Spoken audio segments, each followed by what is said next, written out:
Welcome to Help! I Have Kids. I'm your host, Pam Marshall, a mom of 5 and a pediatric occupational therapist with over 35 years experience. This podcast is designed to equip you with practical tools, insights from experts, and real-life stories. Because at the end of the day, you are the head of your child's care team. Each week, you'll hear from pediatric experts and fellow moms like you that will help build your confidence. They'll offer clarity and empower you to make informed decisions that work for your whole family.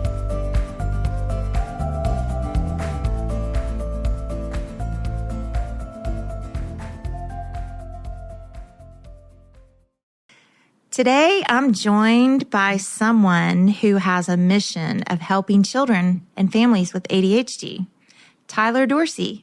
She is the founder and executive director of Focus Forward ADHD. It's a nationally recognized education program and coaching program to help kids, families, and adults. Yep. I'm so happy you're here, Tyler. I'm so grateful you guys have had me. This is going to be such a great conversation. It is, because ADHD, we all either know someone personally, or we ourselves have ADHD, or we just know loved ones around us that have it. It's common, and lots of us struggle. Yes. So tell us a little bit about, how did you get into this, and what's your journey? Yeah, what's my journey with ADHD? Well, I was diagnosed, I was 11 when I got my official diagnosis. I distinctly can remember being in kindergarten and playing different than the other girls. And I was like, I want to go build blocks. I want to go do this. I want to go do that. Like, I don't want to sit still in color. And then in first grade, so I also have a dyslexia diagnosis. And so in first grade, we started struggling with spelling tests, and we started struggling. And so they were like, we don't know like what's what. Mm-hmm. My mom was like, well, let's see if she's going to grow out of it. Like, let's see what it is. And mind you, I'm a 90s baby. So there wasn't, ADHD was a diagnosis in the 80s first, and it was in the late 80s, early 90s that it became an ADHD, not just ADD diagnosis. And so there was still not a ton of information out there. And so my mom was like, well, let me just see what happens. Like, let's just see. And I was the oldest, so she was also like, I don't know what's normal, what's not. Yeah. And so then first grade comes and goes, and I make it. It was fine, but I remember sitting at the table at the kitchen island with my parents and trying to study the spelling words and and I was like, I don't want to do this. Like, I want to go run. Yeah. Second grade got harder. And then my second grade teacher actually was like, hey, Lisa, I think Tyler has ADHD. Like, I think you need to go look into it. And my mom was like, oh, thank goodness. Okay, but she wasn't ready yet. She's like, let me just keep seeing what happens. Third grade goes by, it got worse. Fourth grade goes by, it got even worse. And then fifth grade, she was like, all right, let's go do something about this. There's a problem. Yeah, it's like every single year, it progressively got worse. And frankly, what got worse was my desire to avoid doing the task. The avoidance. So she was like, what is going on? And so we went, and I was diagnosed ADHD and dyslexia, like mild dyslexia. And I was put on Adderall, lost 15 pounds in 2 weeks. I was a little itty bitty thing anyway. So then they put me on Strattera, and I hated Strattera because it made me feel different. It took my personality away. And so I just remember from fifth grade to frankly, end of high school, I was on Strattera, but I never really took it. And I was always begging the teachers to let me pass that grade at the end of every single grading period. And it just was a battle at school, and it was a battle at home. At home, I was a behavior problem. At school, I wasn't a behavior problem, but I was an academic problem. And so it just got worse every single year. And I bet in here, you were really struggling. God. Literally, I was okay, I'm just stupid. I'm just not capable. Now my dad has severe dyslexia. So my dad could talk to me on the extent of the struggle and struggling in school, because he was very similar. My mom is very much an undiagnosed severe ADHD, and she'll agree with that. And so she gets the hyperactivity and my drive to go. But when you combined them, and you factored in the fact my mom never did struggle academically, and my academic struggles weren't just because of dyslexia. It was because I didn't have the executive function to get the things to done. do it. Yeah. And for you moms listening, executive function is the ability to organize, plan, sequence, and then execute a task. Exactly. It's all of those things. And it's the ability to I'm going to say turn on motivation. You can't motivation is an emotionally driven result, but to be able to understand that and know how do I still get this thing done? Like that's executive function. And so, yeah, it really did. It took a massive hit at my confidence. Now, socially, I struggled like internally, but anyone observing on the outside would be like, she doesn't struggle socially. Right. Internally, I'd be like, I just said something I shouldn't have said. And you didn't look all that different. I didn't look all that different. But you had an awareness of it. Yes. Yeah. And because I played volleyball and I played collegiate volleyball too. Well, there were times I wasn't allowed to play because my grades weren't good enough. And so then that set me apart. And that made it so that everyone could see, or when they'd give you your test back and you had the big red F like circled on it and I'm like flipping it over. And so no, it absolutely did take a pretty big hit on me. So then it came time for college and my mom was like, what are we going to do? Yeah. And I knew I wanted to play volleyball. And I was very driven by volleyball. And like, frankly, volleyball is the only reason I got into any schools was because the coaches wanted me bad enough to like help me get in. And so I ended up going to Thomas More College up in Northern Kentucky and basically almost failed out my freshman year because I no longer had the teachers who were willing to get me through. Right. And the structure that the parents were providing, like it was all gone. It was all on me and my skill set that I had, and I frankly didn't have one. And there was probably no IEP that followed you to college. Oh, I didn't even have it. I went to a private school, so I didn't. That wasn't even accommodations. Was just something the teachers did solo. It wasn't a formal thing. Yeah. And so I was like, okay, like I've got a choice here. Do I want to drop out? Like, is school just not the thing for me and go get a job, or do I want to figure this thing out and stay in school? And so I received a letter from the dean and it was like, hey, you have to have a 2. I had like a 1.1, 1.2. And she was like, you have to have a 2.0 by, it was going into my sophomore year. If I didn't have a 2.0, I couldn't stay at the school and I couldn't play volleyball. So I was on a mission. I was like, wow. Okay. Did they have tutoring to help you? Like a tutoring program? They did. Yeah. I avoided it. And so I was like, I knew that my problem was me, not me in the sense of like, I needed to go do some things for dyslexia. It was me in the sense of like, I had to figure out, and I had to be the one who made the choice to find systems and build my skills.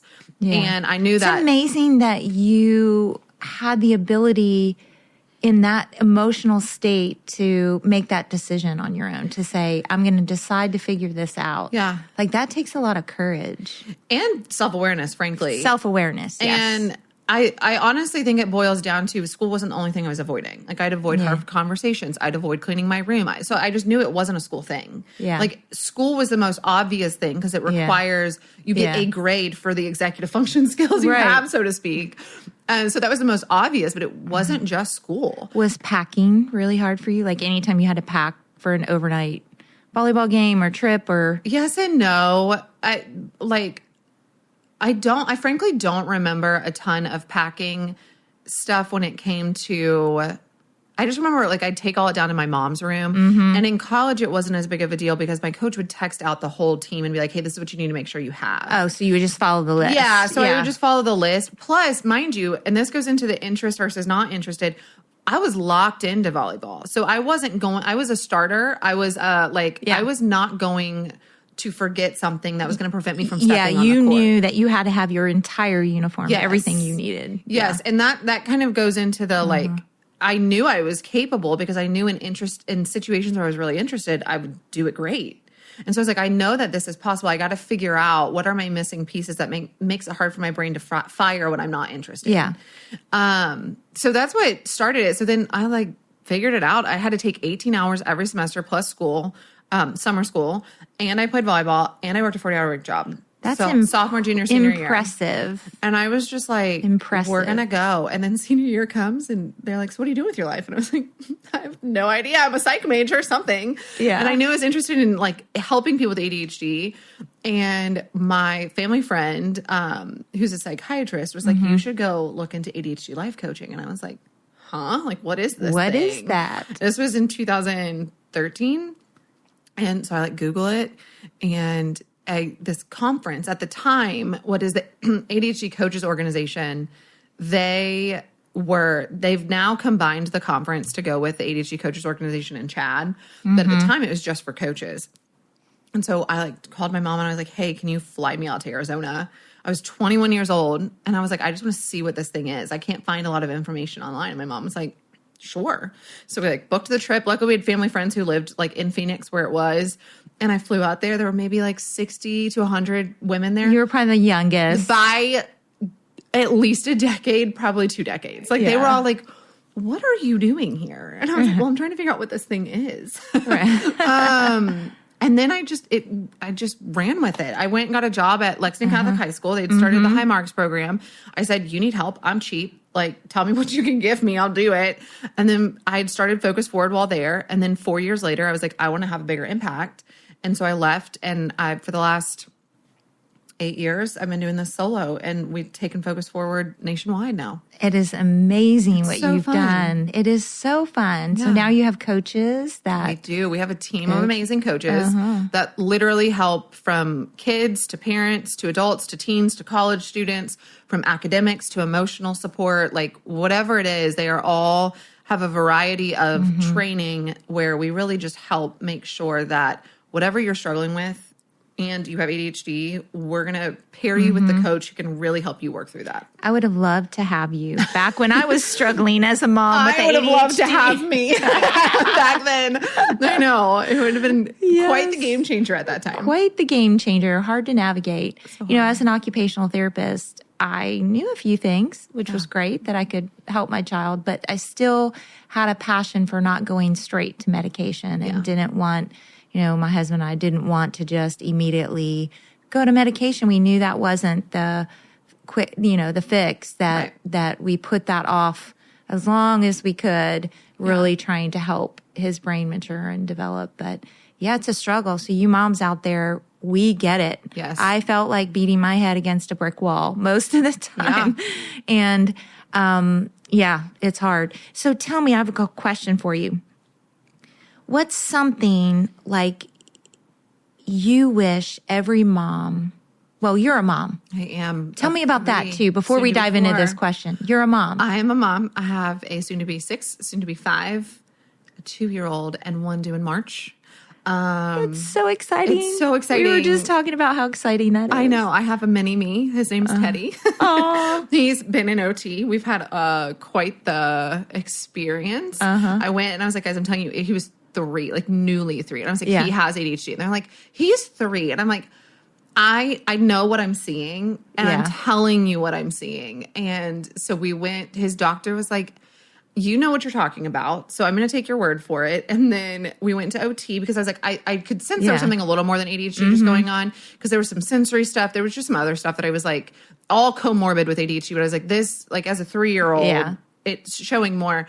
And the OT was like, yeah, you're spot on. So he has been a fun one, frankly fun to parent for me. Challenging, yes, but I am so convicted that ADHD is a superpower and that it's through the struggle of ADHD that your strength is born. Absolutely. And so for that reason, even on the hard days, I'm like, this is the most exciting thing ever, because I know who he gets to be on the other side. And I know who I get to become as a mom, because it's one thing for me to have gone through ADHD, but for me to be able to lead my child through his own brain is it requires a whole nother skill set. It requires a whole nother, not necessarily level of understanding, but it requires a different level of being able to communicate with your child to pull out what the heck is this kid thinking? Right. What is going on in his brain? I'm like, Teddy, what? And he's like, well, Mom, my brain told me. I'm like, you know what? That is a start. And that's really what's been so cool is as soon as I saw the writing on the wall, I was like, I immediately started forming this relationship with him where when he got in trouble, he knew he was in trouble. And if there was a consequence, there was a consequence. But he also knew I wanted to hear what was his side of the story. Yeah. Because it's in his side of the story that I learned what led to the action he took, whether he hit his sibling or screamed at me or I don't know, whatever kids the do, thing, whatever it is that day. Yeah. And so we've been going on 2 years. That's what every single time he's in trouble, now he'll holler at the top of the stairs. I'm like, hey, you need to go in your room and just take a breather. He'll holler up and he'll be like, hey, Mom, I'm calm now. Can you come talk to me? And I'm like, all right. And I come up. Sometimes he's gives me a bucket full of, you know what? And I'm like, buddy, I can see right through this. And sometimes he's like, okay, this is what's really going on. And it's so cool to watch a almost 5-year-old, a 4-year-old be able to communicate with me and tell me what's going on inside his brain. And that's what tells me what he needs. Right. It's not his action that's telling me what his action's telling me something's going on. Yeah. But the words he says are what tells me what he needs. And that's possibly the coolest part. But that was a skill I had to develop because I can address my own thoughts and know what I'm thinking, but I can't know what someone else is thinking. So that's a skill. And it's so hard as a mom when we really do multitask. Yeah. I mean, you're caring for this kid over here, or this thing's happening over here, the phone's ringing, and you have this kid that you're dealing with. And so all of that, it's hard not to just be reactive in the moment because we're human. I know. And you have to cognitively override the reactivity and go, take a deep breath. Yep. Okay. What do I want to show them? Is what I have to, if I'm going to react in this way and they were to mirror me and do the same thing, what would I say to them? Would I say that's not appropriate? And it's remembering we're human. We're going to react. We are. But that's actually the coolest part is when you become someone who is way more self-aware and has the skill set to check yourself in the moment, then when it does happen, that's such a cool opportunity to go back and be like, hey, bud, like that is my fault. I'm the one who screamed or yelled or snapped at you or whatever it was. And I get to explain why I did it. And not through a lens of like, I hope this feels better, but through a lens of like helping him see what that thought process looks like to realize that self-awareness of why you took the action and then say, and so this is what I'm going to do different next time. Yeah. And it's beautiful to admit when you're wrong it's to so your cool. child. It's beautiful to do that. And it teaches them to do the same. Yeah. And it's like, that's what makes it human. But it's backfired a little bit because now my daughter's like, hey, Mom, you probably need to go take a breath. And I'm like, I'm literally fine. And she's like, are you sure? And I'm like, uh-huh. But she's trying to practice and like model. She's my like little mom. And so she can't pick up on like when it's actually worthy of taking a breath and when it's just like I'm running around trying to get dinner cooked. I'm not mad. I'm not. She thinks she's helping you in the moment. She thinks she's helping, or she'll tell her brother, and I have to tell her to stop momming her brother. She's like, Teddy, you should probably go calm down in your room. And I'm like, no, babe, you don't get to do that. But it's so funny. And Teddy does the same thing. But it's also really cool because that shows that they're starting to pick up on those signals too. Yeah. So powerful. Yeah. I love it. I remember and I think I told this to you before in a conversation. I remember what the psychologist that diagnosed our son said. If he has such a beautiful soul, and if you'll just keep people from wrecking him. Yeah. And it's true for us as moms. Like I took that to heart, not just other people, but myself. Yeah. Like I have the responsibility to not wreck him. Yeah. Like, because we can be reactive and it is hard. But if we can see the beauty in our child and see their strengths and help them just like you're doing. Yeah. Way to go. Oh my gosh, thank you. It's so cool though, you saying that. I had a client, he's in college, and we were talking because we're planning for maternity leave, and he's like, what do you mean I have to be without you? Yeah. And I said, what is the most important thing to you when we look at someone who can help you while I'm gone?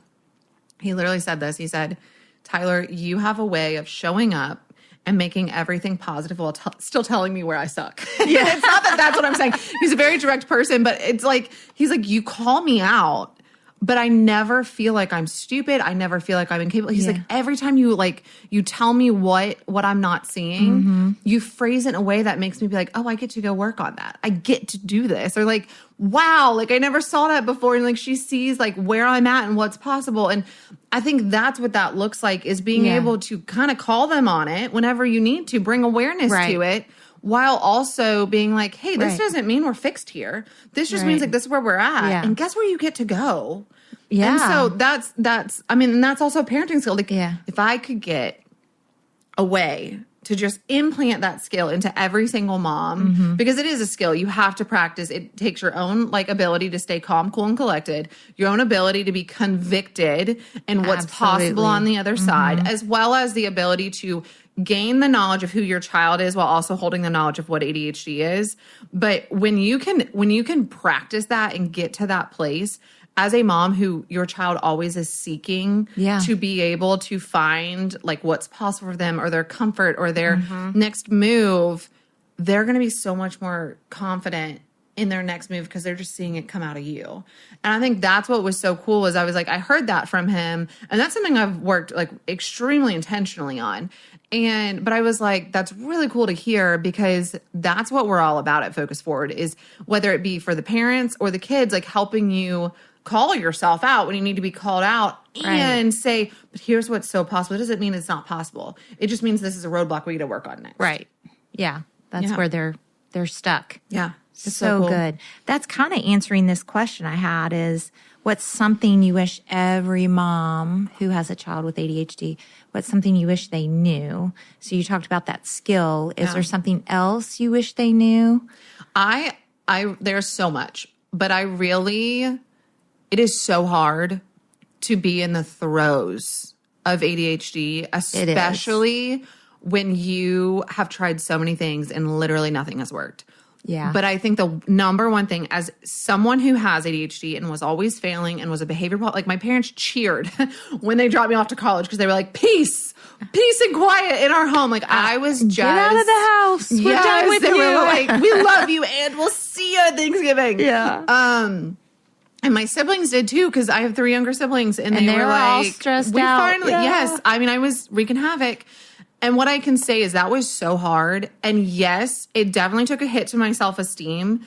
But that experience, that struggle is exactly what gave me the strength I have today. And it's why I am who I am today.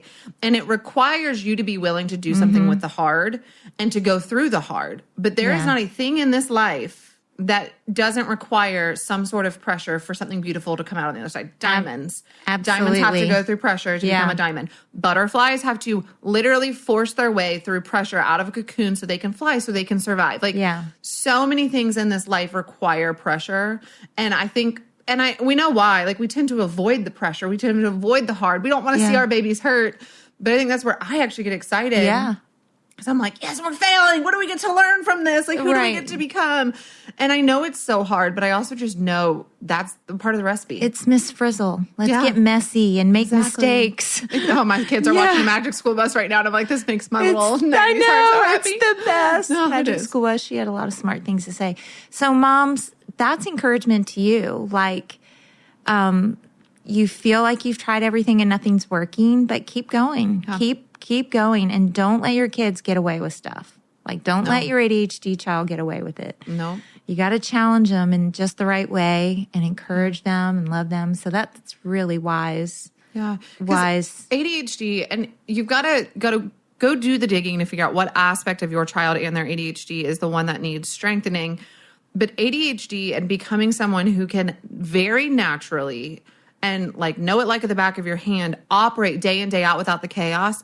It's just like any other muscle. You just have to work it and it's going to have to break down and it's going to have to hurt and it's going to have to go through some intense things. But if you keep working on that, on the other side, you're going to see that muscle start to be able to lift things heavier, which looks like you being able to get your laundry done more consistently or get anything done. Or your kids maybe won't hide all of their clothes under their bed or in their closet like I used to when you're asked to clean. Or maybe they're still struggling to get homework done, but they're way more willing to say, hey, Mom, can you help me figure out how to get started? And that just requires you to stick to it. I was talking to someone the other day and they said, Tyler, it just sounds like a lot of self-work. And I said, it is. It's a lot of self-work. And that's why none of the tools work is because the tools alone don't do anything for you. It's the self-work with the tools that create the results. Right. And that's what matters. That's what gets you out of the cycle. And that's key because if you don't decide to do something, like you decided, you made that decision in college and decide to do something.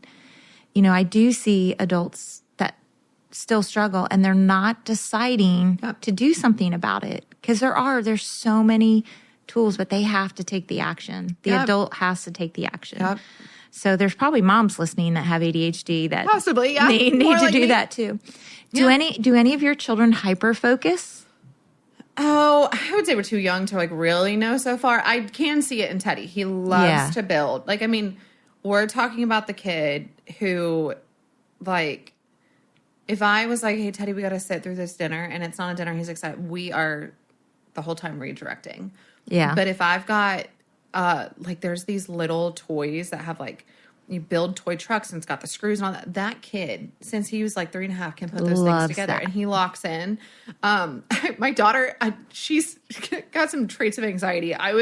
She could be ADHD because I know what ADHD is. I don't think she is. But I walked in yesterday and I was like, if this is not a sign of how I operate, I hear this like soft music going. This is the kid. I'm in my office working. I work from home and my kids say, hey mom, can we move our like little craft table from the living room into our toy room? And I said, that sounds wonderful. Go do it. Yeah. And so I hear him say, hey mom, come check it out. And I walk in and they've got it all set up and all organized. My daughter is like my organizer and it's all organized. And I was like, oh babe, this looks so good. And she's like, yeah, we're going to color. And I said, okay, I'm going to go work. You just come get me if you need me. And she said, okay. And all of a sudden I hear music and I was like, where the heck is this music coming from? And it's like lullaby, soft, calming music. And I was like, what is going on? Like she was trying to calm Teddy. No. I walk in, they have those little Tony's boxes where you put the character plays. And I walk in and they're all sitting there coloring. And I said, babe, what's going on in here? And she goes, mom, it's our focus music. I was like, I can tell you my focus music was like, a Millie from Lil Wayne. And I cranked us out to drown out all the noise. It was not calming music. And I was like, that's focus. She was like, we're focusing so we can color. If she didn't have Teddy, my 4-year-old, and Luke, my 2.5-year-old, sitting at this table coloring, I was like, you are something special. You got to put her in charge. I was like, all right, Missy. But it was so funny. So yeah, they were just focusing. But so I've seen her lock in, but she is such at the moment, like typical learner that there's nothing. I'm like, you're fine. Yeah. You're good. She'll be great. She'll be fine. Yeah, but Teddy, I can tell. And I've noticed with family who doesn't fully understand ADHD and what it is. And I'm like, this is not worth my effort right now. You just think what you want. But I'll notice that they'll make comments about like when he's focusing and when he's not. And they're seeing the pattern of when he does versus when he doesn't. And it always has to do with what he's really interested in, what he's not. Right. And that's the driver. It's the driver. Yeah. And so it's really funny to like watch some of my family sit there and be like, well, he can focus with this and not with that. I'm like, well, yeah, you're right. It's not worth my time to explain it to you right now, but you are correct. I know. So moms, that's true for you. When I know what that feels like. You see your kid focus at times and then not. It feels real selective and other people around you are saying, I don't think he has ADHD. He just decides when he's focusing or not. But that's actually a sign of ADHD. Yes. Like they actually can focus on the things that are motivating and kind of driving the good behavior. And then the hard things and the challenging things floats away. And here's how I like to explain it. So think about something you enjoy doing. Right. And it comes more, ADHD or not, it comes more naturally for you to just get that thing done versus the thing you don't want to do. Well, if you don't want to do it and you don't have ADHD, you still have the skill set to fall on, to organize, to get your attention where, like, literally imagine a laser, turn that laser of attention where it needs to go. You have the skills to know what steps it takes. Yeah. And when we're not interested in it, it relies on our skill set to get the task done. Well, we don't have that skill set. Whereas when we are interested in it, we still don't have that skill set necessarily. But because our interest is driving the action, it gets done. It just kind of happens. And that's why I say, like, I knew that it was so possible for me to figure it out when I was uninterested too, because I was falling on it when I was interested. But I was like, but why am I lacking the skill? And it was because it takes so much more effort for your brain to intentionally use those skills versus when it's just acting second nature because it's something you've learned and you're really interested in. And like even volleyball, like I was decently good. I played D3 volleyball. I was decently good at volleyball. But even then, I was really interested in it. And there were times that they had to tell me 10 different times how to do this one thing. And it took those 10 times for them to tell me. Now, was I still locked in trying? Absolutely. Yeah. But was I getting it fast? No. No. You needed high repetition. I had to have high repetition. And I will never forget. Because when I went to college, they switched up how I did certain things. And I will never forget, I just told them, I said, just give me one movement at a time. Yeah. And I said, if you help me lock in just one movement and let's build it, I will get there. Versus trying to show me like the whole thing. The whole thing. And so they did that. And what was your position? Whoa, I was a middle. Yeah. So it was intentional because if too much time went by, my attention would float. I actually have a hilarious volleyball story. So you were on the net. I was on the net. Yeah. And they were serving. And I was paying zero attention because this little kid was on the other side of the gym playing with this massive truck. And I was locked into this truck. To the truck. You were like, Literally. So the whole play goes on. I'm just standing at the net. My coach is like, imagine, you know those scenes in movies where it's like you see the person locked in and you can just hear the noise behind you. And you can hear that they're like trying to get that person's attention, but you can't it's like blurred out around them. That's what it was like. And so I know my coach was trying to get my attention. My passer behind my job was to literally prevent the ball from coming over the net if it was at a certain height.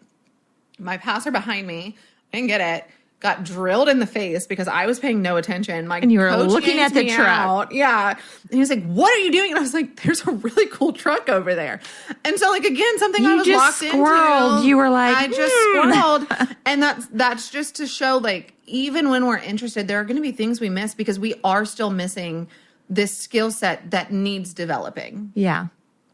Wow. Fascinating. It was wild. That was so fascinating.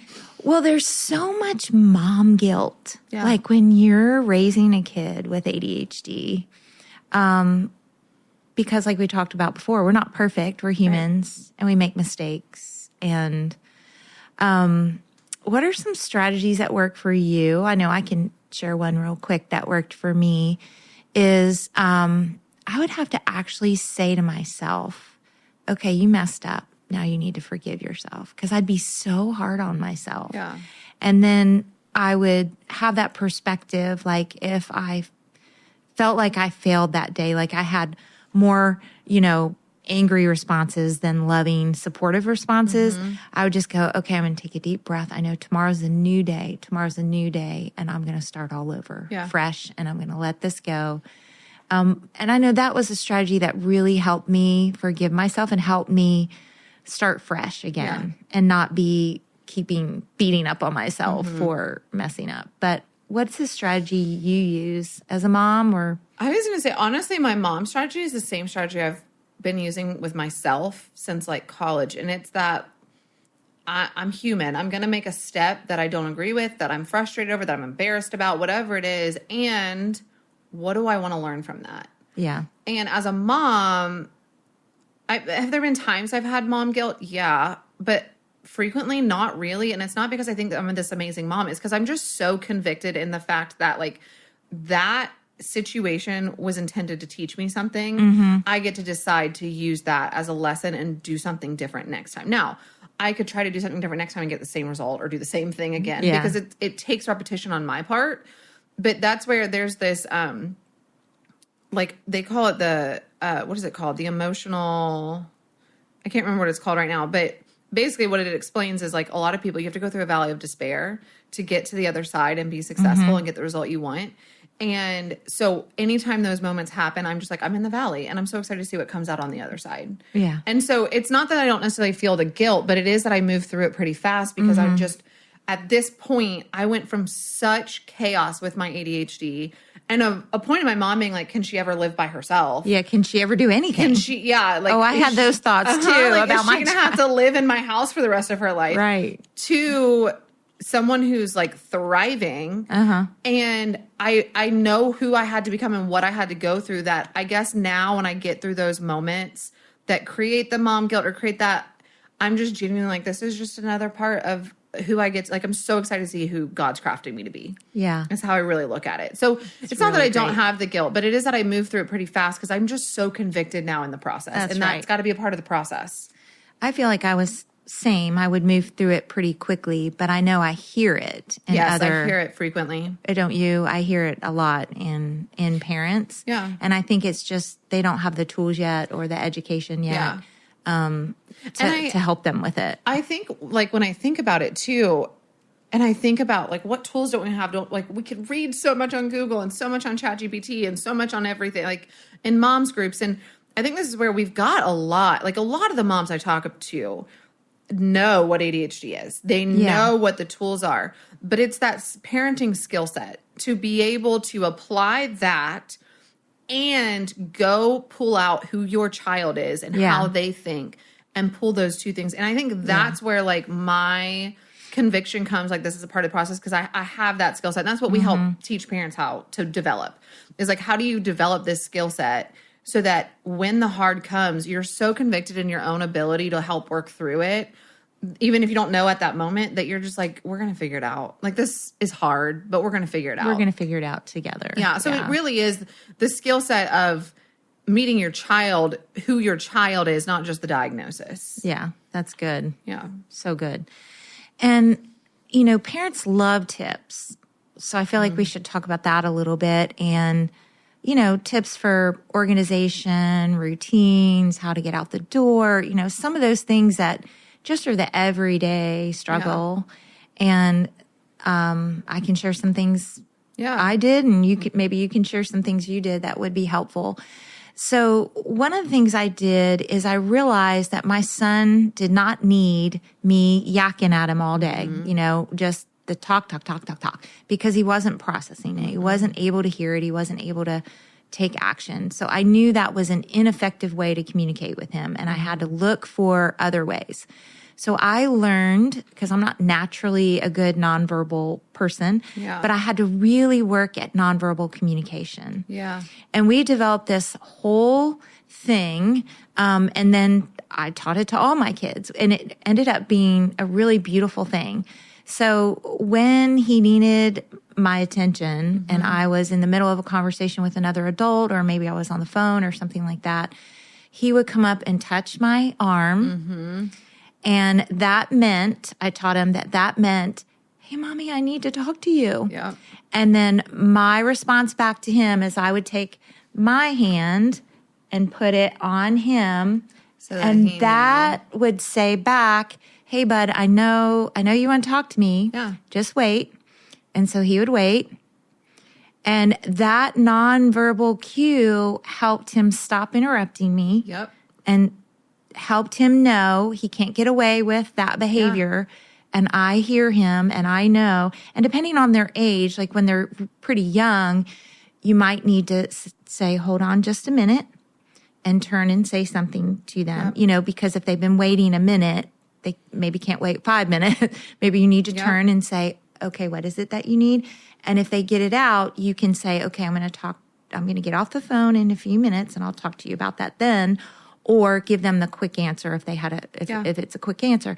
And it just took so much stress out. It was such a good little tip to do. Well, and you saying that, the other thing you factor in with ADHD is our bodies are constantly seeking calm. And the best way to get that fast is through borrowing someone else's calm. And so with my 5-year-old, with Teddy, what I do when he does stuff like that, and I know he's going to keep asking me, I'll be like, hey, bud, do you want to sit on my lap? And I will just like squeeze him. And I'll just hold him until I can respond.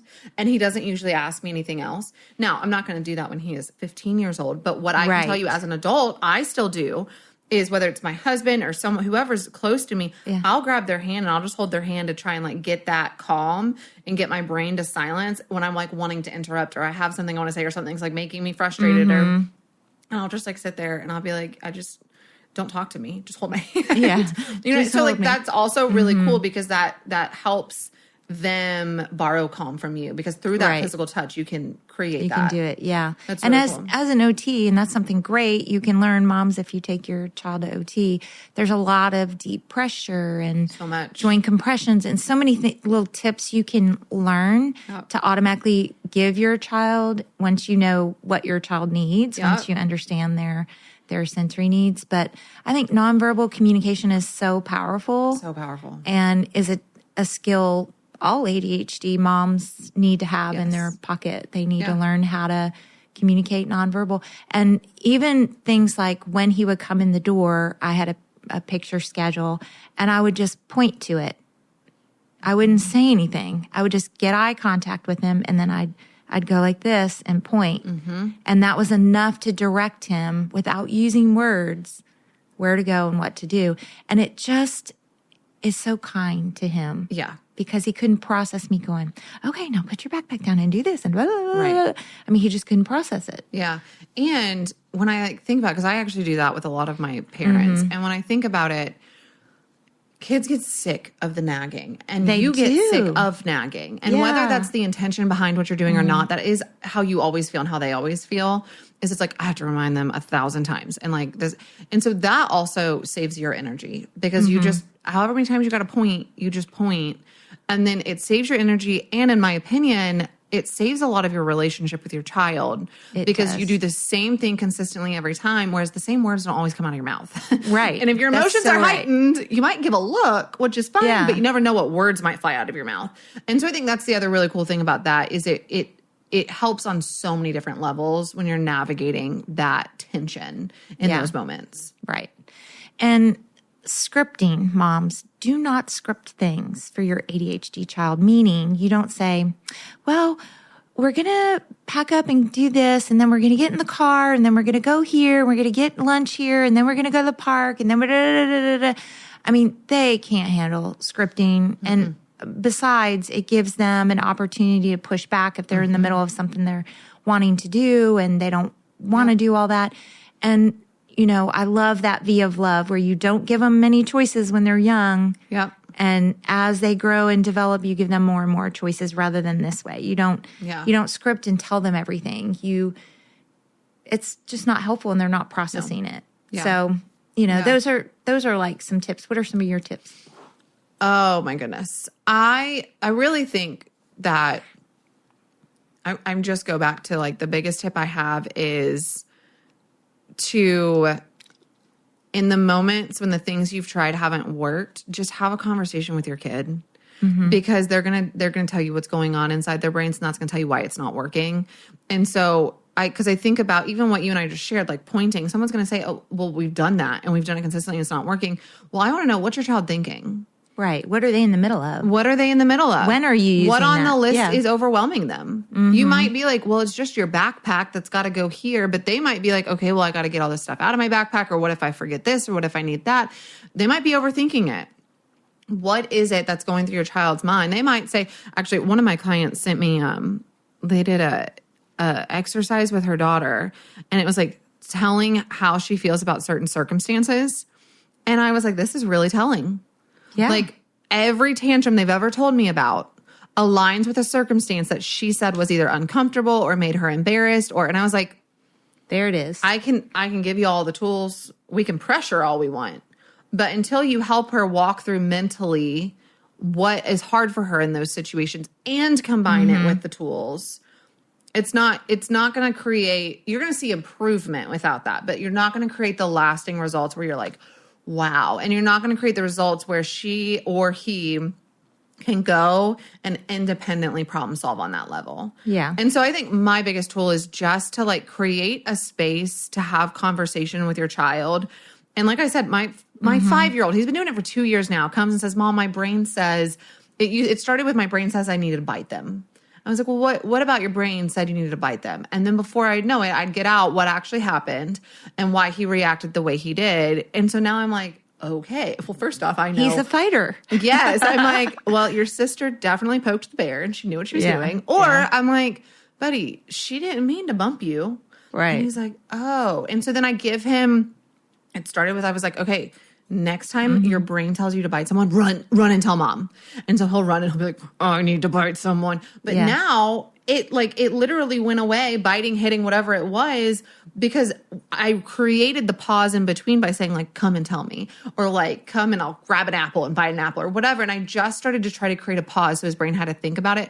But I couldn't have done that if I didn't know the driving force behind the biting. Exactly. Or the driving force behind, I mean, this kid will randomly just pick up a coloring crayon and color on the walls. I'm like, you're 5. And I'm like, what are you thinking? He's like, well, I was just wondering what color it would come up on the wall. I'm like, all right, curiosity got best. Next time, ask me. And maybe there's a different way we can figure out what color it comes up on the wall. Maybe I'll give you a piece of drywall for you to try it. I'll paint it for you. But a lot of this, like, I can't implement the appropriate tool if I don't know what his brain's actually thinking. Because depending on that line of thought is going to depend on what's the better fit. Because sometimes you can break it down. One of the biggest ones we hear, and this is an accommodation too, is breaking that task down. Well, it's phenomenal. Right. And it is helpful. And also, if they are overwhelmed by that first step still, breaking it down doesn't help. Yeah, they're not going to get started. Right. Or if it's broken down, we're in the middle of the semester, right? So all the kids are starting to have the missing assignments they're going to have. Right. And I've had several from middle schoolers to high schoolers to college kids. And I'm like, okay, we've had this to do on our list now for 3 weeks. What in your mind is happening that's making it hard to get this thing done? And they're causing you to procrastinate. Right. And every single one of them didn't actually have access to the assignment. But in their minds, because everything's online, I'll find it on my computer. Well, when we went to go find it, they were like, I have to email my teacher. And so to us, we're like, okay, well, why didn't you just do that? Well, they have to communicate with someone about something that they're embarrassed that they did. Yeah. And then they have to know specifically what they're even asking for. And they may not have paid attention in class. Like, there are so many reasons to avoid in that situation. And I needed to know, and every single person had a different reason. So I was like, I've got to understand what's driving it. One of them didn't actually like the teacher. That adds another thing. The other one loved the teacher, but didn't know specifically what they were asking. And probably didn't want to disappoint that teacher they love. Yeah. And then the other one was like, honestly, I just didn't realize that was still missing, which was fine because we got so much more done. And then I was like, okay, fair. But in the parents' eyes, they're like, we've had this list the whole time. But in the kids' eyes, they're like, well, yeah, but it went from like 10 to 1. Yeah. And this last one. And so that's where you got to find the wins. But then you've got to figure out like what's the actual thing in their mind so you can apply the appropriate tool. That's great advice. So figure out what's actually going on in your child's mind and brain, and then help them through it. Yeah. And that's what coaching does, because I get it often. Well, my kid doesn't want to talk to me. Well, this. And I'm like, that's what coaching's here for. Is like, we go and we do that diving. Sometimes the parent and the child have a great relationship, but the parent's like, I've got to step out. I've got to, I mentally need a break for the sake of our relationship and our family. Great. Sometimes it's that the parent is developing the skills. They don't have them yet, and we want some faster results. Right. So they're going to borrow the skills from us and let us do it. And then sometimes it's because kids don't want to listen to their parents. And they're like, really don't. You go. They really do. And I will say the biggest difference, I don't even care, even me as a parent. I mean, I may coach and I still am like, well, you're going to do this for this reason. And this is why, because hi, I'm a mom. But also it's like the coach is not emotionally attached to that child and the result the child gets in the same way. So we get to hold a whole lot more patience and a whole lot of a different perspective. And probably you get to be higher up looking at the whole picture. Because we're not in the weeds. We're not pulling from the past 15 years of chaos that we've had. Right. We're just like, yeah, we're pretty used to this. And what do you want to do? And then when right now, like I said, we're in October. So some of our clients are hitting their dip and the parents are panicking. I'm like, hold up. This is good because this is where we get to learn the most. Yeah. And this is where we get to take everything we're going to learn and do something different. And this is where the biggest change starts to happen. You've got about 6 weeks maybe left of. We do. Some less. We're in the throes of it. But through a parent's mind and even a teacher's mind, panic hits. And they're like, oh my gosh, we have to say. And I'm over here like, I actually had a client she had been doing, and she still is, but she was doing so good. And I was like, you all hired me. And I know why they hired me, but I was like, what you experienced last semester is not this semester. Now, we had done a ton of work to set it up that way. However, she came in and they were like, there's 16 missing assignments from the last 2 weeks. And I was like, yes, because I'm like, now I get to get answers. Now I get to do digging. Right. Now I get to learn what's going on in your brain in those hard moments. And that's where we're going to find your other pieces of this puzzle. Yeah, that's where the golden nuggets nuggets. That's where they lie. Well, we've been on tips, and I know a number one mom tip that moms need is how to get out the door with your child with ADHD and bedtime routines. Like, how in the world do you get your child to bed? That's literally the number one thing. Number one thing. And I learned so many great tips, and, a lot does depend on your child, but the most effective was not having your ADHD child run all over the house to different rooms, but do everything in one room. So literally when they wake up, most kids have to go to the bathroom is their first step. But if they can be able to go to the bathroom, take part of their clothes off if they wear PJs or whatever they wear, and then just walk back in the room straight to their hamper, get their clothes on. Like if they can just learn to do that, you know, if it's a school morning, they don't need to stay in their pajamas. They need to, you know, get right into their clothes, leave their bedroom, and then not have to go back to their bedroom. Yeah. So, and I also set things up so my ADHD child could stand in one position and reach the hamper and the dresser or the clothes or whatever they needed. They didn't have to move out of that spot. They literally could reach everything. And it just takes some creative organization, and it takes a willingness to not think normal. Like we didn't use a dresser. Right. We used like things in the closet and just laid clothes out. And so, you know, he knew where to grab or just made things simple so he could stand in one place. And then backpack and shoes and all that stuff was by the door to the car, you know, on the way. It wasn't kept in his room or whatever at that time. And then brushing teeth, like some people have upstairs and downstairs to their home, and not having them run back upstairs to brush teeth, but having them brush teeth right near where they ate breakfast. You know, those types of things where they can get through the house to everything in this room, move to the next room, move to the next room. Yeah. That's one way to help. And another way is doing those visual pictures. We did that a lot. And nonverbal cues if they got stuck along their routine or they got distracted, you know, nonverbal cues. Also, our son asked to play the violin at age 5, and it was astonishing that he was so attracted to that instrument. But it meant he had to get up every morning, and usually that was the first thing he did after when he was dressed, was practice, even before breakfast sometimes. His brain could focus best first thing in the morning.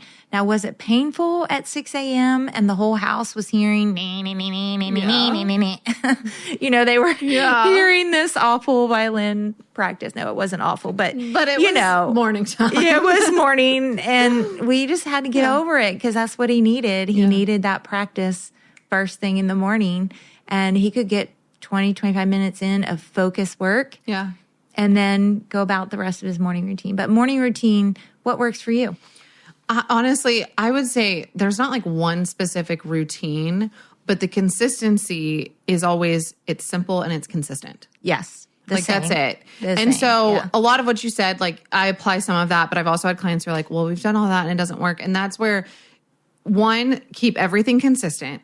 And when it's not working, stay consistent. Don't stop. Like keep going. And then the simpler, the better. But then number 2 is in the morning time, if the morning routine's hard, how'd they sleep? What was their night like? What is their day like ahead? Are they like dreading something? Are they like today's Halloween? How many kids got excited to go to school today? You know what I mean? Like my kids never will. They're like, oh, okay, Mom, we're coming. And they're like, oh my gosh, it's Halloween. We're going in our costumes. Like they're ready. So it's like, what is there something else that's kind of driving the drag of the morning routine? Same with the bed time routine. Maybe they're laying awake at night and they're like, I don't want to go to bed because they're not ready to just lay awake at night. Or maybe they don't like turning their brain off. Exactly. They don't know how. One of my clients, he's like 35 and he calls it landing the plane. Maybe they don't know how to land the plane. And so the thought of overwhelm or the thought of trying to do that is dread and creates it. Or maybe they were really excited, or maybe you asked them to shut off a movie and they're having a hard time with the mental transition. So I think no matter what your routine is that you choose, keep it consistent and keep it simple. And then I go back to my other tip, go digging. Just start asking, like, what's making this hard for you? Yeah. What is it? Yeah. Yeah. And there's a thing that a lot of kids with ADHD these kids do at night is they start, I call it the Tigger bounce. They start the Tigger bounce. And the reason they're doing that from an OT and what's happening in their brain is they are getting tired, but their brain, and they don't want to stop their brain, and they know what's coming. So they know this vertical jumping wakes you up. Have you ever gotten on a trampoline, or have you ever just in the middle of the floor tried jumping really fast 10 times? And watch what that does to your brain. It's like you just drank a cup of coffee. Yeah. It alerts and arouses your brain. And that's what they want. They don't want to go to sleep. They want to get back into that. So if you can just help your child learn we call it low and slow. Get low and slow, and you don't want to give them a directive like, you're not allowed to jump, but you as a mom try to avoid letting them jump and get in that vertical Tigger bouncing. That helps so much. If they can do calming, low and slow things, and using music is really powerful. That's why I love Tony's. Tony's came out. It's like all my kids have their Tony's they put on it. I'm like so envious of that going, I wish I would have had that because we were still pushing cassette tapes and still. I know. I would run out. I had my DVD player. And for context, I am the same age as her oldest. Yeah. And so, my parents, I had like that boom box. Oh, yeah. We had that. With the DVD, or not the DVD, the CD player. Uh-huh. And then the cassette on the front. And it was like whatever. Yeah. Or the radio that had commercials. So true. And I think too, the simpler the bedtime routine, another thing we would do as parents is we would read in a hallway, like the rooms were close. They would have their doors open, and we would read to all, at that time, 4 kids before the 5th one came, but read to them outside their doors. And that was such a sweet time because they wound down by just listening to us read. Yeah. And we read classical books. I mean, some of the kids were 2, some of them were 8, but we read classical books and they loved it. And finding those things that work for you. And sometimes it takes planning. You can't be chaotic at bedtime. And we also chose to simplify our life to not be in a lot of extracurricular activities at that time. Every family has to choose their own thing, but it brought so much peace and brought so much calm to the routine. And walks. We did walks after dinner every night that we could do walks after dinner. Yeah. And that was a calming thing as well. That's right. So we do, my number one, so you say walks. I actually have my son, when he gets the Tigger, because it's usually about an hour before he knows bedtime's coming. Because we eat dinner, and then about an hour and a half later, he knows he's got to go to bed. Yeah. So after dinner, I'll be like, you should run to the light post and back. And so the light post is like 5 houses down. Yeah. So I stand in my driveway, and he just takes off, and he comes back, and I'm like, how you feel? He's like, I want to go again. And that kind of gives his body and brain the moment to like get that bit of energy out. Yeah. But then I also, we live in an age of screens. Shut them off. Shut them off. Yes. Shut them off. Shut them off. Keep the music down. Like, we're a big music family. So usually after dinner, we do have music on, but we're mindful of what specifically is playing. Like, what is it doing to your brain? Yeah. But like, shut those screens down because we need less stimulation, not more. And this is where it's like, the more you can remove some of that, and the more you can help them spend that hour to hour and a half before they would wind down for the night, already winding their brain down. Right. Low and faster. slow. So it's not about going to bed. Right. It's like my daughter and I will have a cup of hot tea and we'll just sit there and drink a cup of hot tea. Like, it's nothing big. Right. She's 5. She thinks it's the coolest thing ever.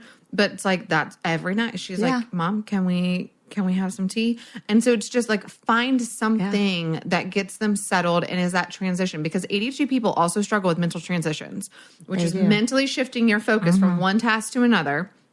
And so it is a shift to go from operating throughout the day to settling in for the night. So if you can just have a consistent process of that mental shift, and it might be the tea, like, hey, babe, let's grab our tea and sit down. It might just be that the TV's off, like, let's listen to some music. Let's play a board game. Let's color. Let's, all the quiet homework, things. like, why don't you sit and do your homework? I'll sit next to you and read a book or do my work or clean the kitchen, whatever it is. But it's just, you've got to find a way to also, I go back to consistency and simple. It's like, what are you doing to help them kind of land that plane and mentally shift from where they're at in their day to like, we're winding down. Yeah. That's really good. I love hearing. I feel like we could get moms. We could talk forever. And we could get moms in a room and just all share tips and ideas. Forever. It's so helpful. I hope those of you that are listening are getting some good ideas. But professionals can help you. Like, it's, Yeah. It's helpful to seek out professionals. It's so helpful. And I'll tell you this, as someone who's an expert in ADHD, OT changed the game for my 5-year-old. And this is where I'm always mindful of, like, what age are we at? Yeah. Right? Because I'm like, okay, there are some things that we're old enough now to communicate and whatever. But here's what I can tell you is there are times I tell families, you need to send your child to OT while we help you build your parent skill set. Right. Because OT is so good at helping children understand their body, and that's where the self-awareness really begins. That's right. And so and it gives you like when you mentioned like the pressure and calming down, like I learned that through OT. I did not know that prior to do that with Teddy. And I didn't even realize that was a coping. The OT was like, do you realize that you're the same? Cause I came in really upset one day and she gave me a hug, and then I like grabbed. She was like, "Oh, you need the pressure to settle." And then I was like, "This has been me my whole life. This makes so much more sense." And sometimes it's the opposite. But they really like, I can't. If you've got a younger child, elementary school, maybe even middle school, that's when I'm like, OT might be your starting point, and let's go learn some parenting skills.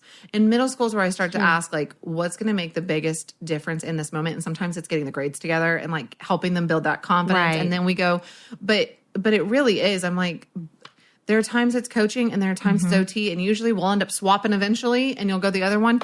And sometimes it's both. The amount of times I send kids to OT and I'm like, you come work, like, let me give you the skills and we can double dip. I'm going to share just a minute here about moms. How do you know whether it's a right fit? This OT that's working with your child is a right fit or not. This was an area of specialty for me because I did a lot of training in sensory integration and sensory processing. It's just wiring of the brain and how kids are wired, and learning what that child needs. But when you have a child with ADHD, their treatment, that therapist needs to take them really high and really low, meaning all the activities that get them wound up and excited. And when you think about, anger is the highest, and not that you take them to that anger point, but, when you think about a kid that's just, and they're running all over and they're just bouncing off the walls, when you think about that type of behavior to a child who's cuddly and winding down and sleepy and, beginning to settle, that's low. So the high and the low. And you help them learn to get what we call just right. The just right means the brain is in quiet alert, and that's where learning happens. That's where a child can learn and absorb information and begin. It doesn't mean they don't learn while they're doing something else or their body's moving. We know that kids learn while their body's moving. It just means they're quiet alert. That's the goal, because that's where learning takes place. And so you help a child. And that's what OT should look like taking a lot of high, a lot of low, and that child learning to feel, what does it feel like to be in just right? Yep. And it's very creative and very fun to watch a child get there. Yeah. And so that's one way you have the right fit.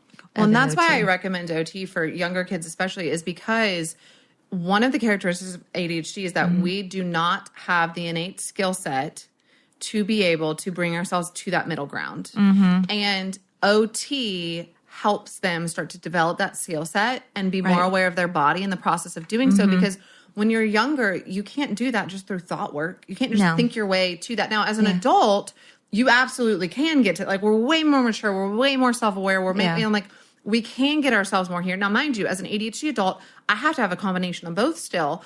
But I can think my way through it if I have to. If I have nothing that can pressure me into it, physically, my husband there to calm me down, I can think my way through it and get myself back to middle. Yeah. But kids can't, and they're not in a place yet to really be able to do that level of self-awareness and mindset work that's required, which is why I love OT, is because it helps teach them through their body. That's how Teddy learned to say, well, my brain is saying this, because she was showing him what his body was doing. Exactly. And then she was saying his brain, and that's what was so cool about it. Was I was like, this is really neat. And that's what made me even more convicted. And sometimes it's got to start there. Yeah. But then parents get to go develop the skills so that they can do the mindset work as their child gets older.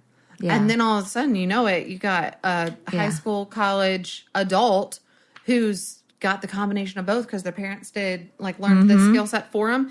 They went and did this with the OT, and then the parent transferred this other skill set, and now they're operating. So best tip ever. Coaching, ADHD coaching, and both. OT. Double dip. So good.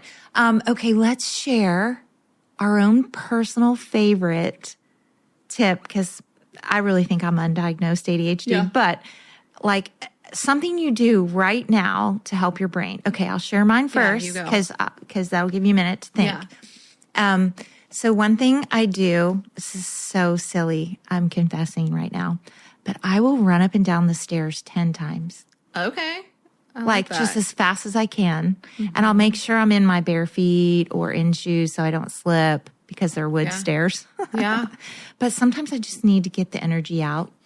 And I just run up and down the stairs 10 times. I'm like thinking of mine now. I'm like, y'all are going to be like, oh my gosh, you help people do what? Honestly, mine's that I just intentionally avoid the laundry. Not from a place of like avoidance, but laundry has always been the thing that overwhelms me. Yeah. And to conserve my energy when I'm in a state of massive overwhelm, I just let it pile up. And then one day I'll tackle it. But like, I would say my number one thing, and you walk into my house, you're not going to be like, oh my gosh, this is the most disgusting thing ever. But mine truly is deciding what can just be messy and what doesn't. Right. Because I do have my moments, and I'll go for walks. Like I have my moments where I'm like, I physically got to get some of this out. But most of the time, mine's more on the emotional side of it and the overwhelm side. And so I just decide what to like. So if you walked into my laundry room right now, you would see Mount Everest. They're all clean. And we're pulling from it. Oh, yeah, that's the part I hate, putting it away. Yeah, but I'm like, I do. I like, and that's one of the things I coach my people on is I'm like, you're going to get that done eventually. Yeah. But what all's on your to-do list and what is it that is like going to make the biggest dent in your life? And right now it's not laundry. I got a lot on my plate right now. And I'm like, laundry's not it. That's laundry's so good. not it. So, and sometimes it's cooking and sometimes but mine is probably just like glass versus rubber balls. And the glass balls are the ones, if they drop, they shatter. And the rubber balls are the ones that bounce back. I'm like, laundry is always going to be there. It's bouncing Laundry back is always the one. So I would say mine's like less. Mine's an intentional avoidance, not an unintentional avoidance. And the difference is I know what the reason why, and I know when I'm going to get it done. And it's not always a date. Sometimes it's but yeah, mine's, if you walked in, my husband's like, how do you help people with this? And I'm like, because like, look at how much I like get done and everything else. You're not sitting here like, oh, I don't forget things anymore. She's not like, oh, you forget things. It's like, maybe there'll be a day when you can hire a little college student. Well, and my they nanny come in usually and does it, but and come in and do your laundry is the best. No, my nanny usually does it, but she's back in school. And so I'm like, you need to study. She's practicing to be a speech language pathologist. Oh, there you go. So she just hasn't done my laundry. And so she was like, Tyler, you can do it for 2 months. And she walked her in back. and she was like, you can't do it for 2 months. And I was like, no, but Thanksgiving break's coming up. Do you want some extra hours? So technically I have that person. She's just out of commission for the last couple months. When I'm overwhelmed, this is another confession. I still have a blankie. Yes. It has silk. It's like has the silk edge. And I just get in a cocoon and feel my little silk blankie. You will never catch, you won't always see it. Sometimes you will catch the blanket on every single one of I work remotely. So everything I do is on Zoom. I always have a weighted blanket on me. Always. It doesn't matter if it's 100 degrees outside or I literally always have my blanket on me. Love it. Yeah. I will like bring a fan in to make it colder so that I'm not sweating. But like, I like that's a sensory thing. I confessed these things to my husband before we got married. I said, I have just so you know, this is what I'm bringing into married life. My blankie, and I think it was a teddy bear at that time or something. I'm like, you have to be okay with this. I know. It's great. Well, we hope that today's talk helps some of you moms listening out there. We all struggle when we have kids with ADHD or ourselves. Yep. If we have ADHD, it's real life and there's help. And you moms, you can do it. You're not alone. You can do it. Find the help find the people that can come partner with you. I know Tyler's company is a great help to lots of parents. And get that OT your child needs. And professionals, your educators, people around you can help you. And your child, my ADHD child, he's a successal musician living in New York City. Very successful. I saw some cool videos before this. Living in New York City. And who would have thought? Because I was the mom thinking, probably like many of you, will my child ever live on his own? Will he ever make it? Will she ever make it? Will she ever be able to do this? And look at you now. We got it. You did it. Yeah. Yeah. It took quite the road. And my mom would say there were a lot of tears on all ends. Absolutely. But like, I wouldn't have given any of it up for the result I'm getting. So great. Well, you moms, you can do it. Thanks for listening. Bye, guys. All right. Thanks so much for listening to Help, I Have Kids. If you're tuning into this podcast, that means you're a mom who's curious, committed, and ready to learn. And we see you. We'd love for you to join our Help, I Have Kids Facebook community, where moms just like you are connecting, asking questions, and encouraging each other every day. It's a space for real conversations, expert insight, and support from moms who get it, because we're all in this together. And if you know a mom who's feeling unsure or maybe overwhelmed, or just needs to be reminded that she can do it, she can advocate for her child with confidence, share this episode with her.